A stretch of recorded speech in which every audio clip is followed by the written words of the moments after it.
case briefs, and so much more. LSData's got what you're looking for.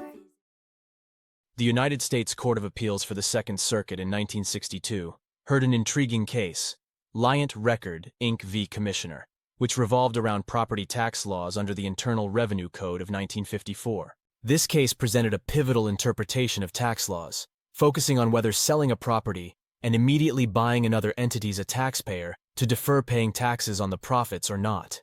At the core of the dispute was the sale of an office building by the taxpayers, who then proceeded to purchase 3 apartment buildings. The controversy arose from the government's assertion that despite the property exchange, the taxpayers should be liable for taxes on the sale. The crux of the contention lied in the tax code provision, which necessitates that the original and replacement properties be similar or related in service or use, entitling the owner to the tax break. An earlier ruling by the tax court stated that the apartment complexes were distinct from the office building, hence did not qualify for a tax deferral. However, this judgment was contested. The appeals court, upon review, concluded that the tax court's original decision was flawed, and a reassessment of the case was required.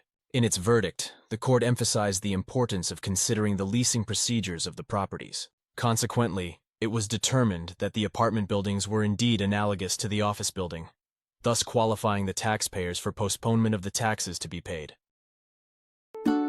Case briefs, and so much more.